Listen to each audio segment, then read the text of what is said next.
Well, good morning, everyone, and welcome back to Morning Coffee. As you know, I'm Susan Bell, and I wanted to talk today a little bit about kind of a Monday morning regroup, kind of a Monday morning goal type of thing, because every Monday I sit down and go, take a deep breath.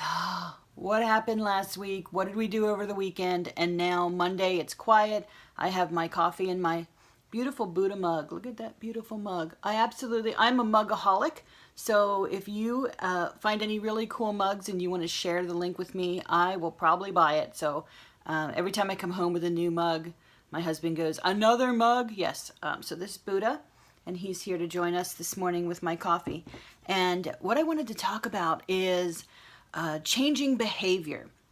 And none of us want to think about that. We all are kind of, especially adults, right? We're all kind of in our habits and in our groove.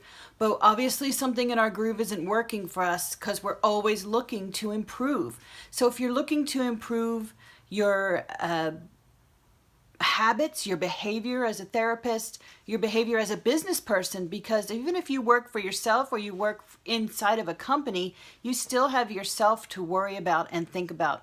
So I wanted to talk a little bit about changing behavior, and this is something that we all try and we all fall down, especially look at the people who try diets every January. They're going to go on a diet, and within 3 weeks they crash and burn, buy a big cheesecake, and wallow in their quote unquote failure. And I don't want that to happen, and it's happened to me, so I can speak from experience in trying to change behavior. But first I wanted to explain how things happen when you try to change behavior. First, there's two ways to change behavior.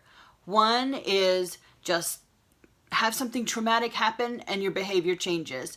But that's really hard on someone. I'm talking a life-changing event. You lose a job, you lose a spouse, you have to move. It's life-changing events that are usually very, very painful.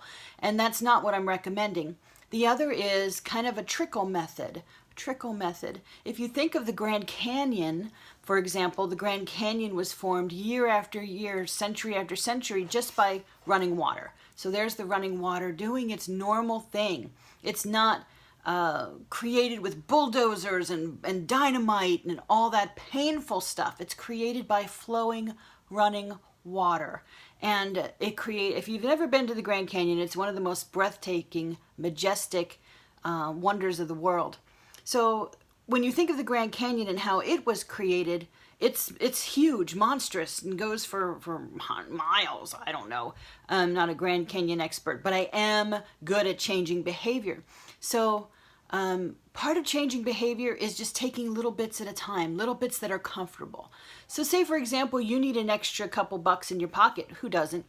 But you're like me and you're a coffee and Starbucks fanatic. I live at Starbucks. We can get into coffees and better coffees and worse coffees, but for the moment, let's just use Starbucks. And I visit Starbucks maybe 5 to 7 times a week. Yeah, I'm bad. And when I add that up at the end of the week, I'm like, oh my God, I have literally spent over $50 in Starbucks, and over a month, that's $200. Don't tell anyone in my family. But so do I have $200 at the end of the month to spend on Starbucks? But you don't see it, right? It's not like your water bill or your electric bill where it's a big chunk. It's these little tiny trickles going out. Next thing you know, you have this big chunk in your checking account that's missing. You're like, oh my God, where could I get an extra $200? And if you just change that little behavior. Now, be far from me to tell you never to go get coffee out. But what I'm saying is if you just change that behavior a little bit, just a 10% change. If you visit Starbucks 10 times a week, then only visit 9. It's not a big deal, right? Just one morning, instead of buying coffee on the road, make it at home. Make it at home the night before with a pot that has an automated timer, which is what I have. And see if you don't have more money at the end of the week. Just a little bit. I don't say cheat yourself. But change that behavior just a little bit. The second part of changing that behavior just a little bit is consistency. And that's where we all fall down because it's not our norm. It's not comfortable. It's not what we normally do. So you have to change that behavior and change it consistently. One thing I used to do when I was a real estate broker was on Thursdays by about 4 o'clock, I was burnt out. And what I used to say is, I would talk to my assistant and I would say, that's it. On Thursdays, we are going to have coffee at Starbucks. And we would get up out of the office and we would, coffee at Starbucks. We would go to Starbucks. Now, I wouldn't buy coffee for everyone, but I sent an email out to everyone who was on my list, whether they were home buyers, home sellers, lenders, home inspectors, whatever their profession was. If they were connected to me, I said, hey, I don't know what you're all doing on Thursdays at 4 o'clock, but every Thursday at 4 o'clock, we're meeting at my Starbucks, which was the one that everyone knew I hung out at near my house. So people would start to show up. I got this amazing thing happened. Some days it was just us, and we just chit-chatted. Some days a lender would show up. Some days the seller would show up. Some days the seller and the lender would show up. And next thing you know, people were making connections, all because I decided to do something. And I did it consistently for about 2 months. Then after that, I'm like, no one's showing up. It's almost Christmas. This isn't really doing anything. It's not any fun anymore. And I stopped going. And when I stopped going, people were at Starbucks, and then they were calling me, well, where are you? We didn't do text messages back then. Remember, I had big hair, and it was a long time ago. So they were calling me and going, it was the 90s actually at that point. But I said, they were like, where are you? We're here at Starbucks. I'm like, really? What are you doing at Starbucks? Well, you said to meet you at 4 o'clock. You'd always be here on Thursdays. I had broken my consistency.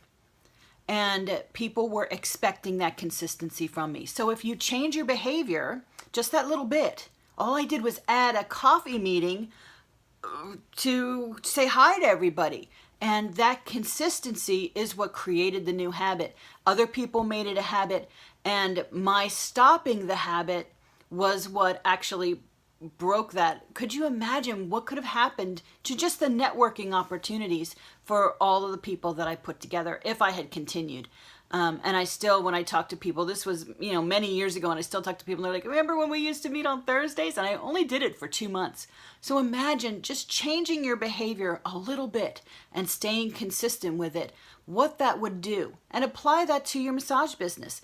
Maybe you make some sort of goal or plan to reach 10 people a week, and consistently reach 10 people a week, and share with them your goals and your dream for your massage, or just reaching out to you this week and to see how you feel. Hey, I feel great. That's awesome. All I needed. Have a great day.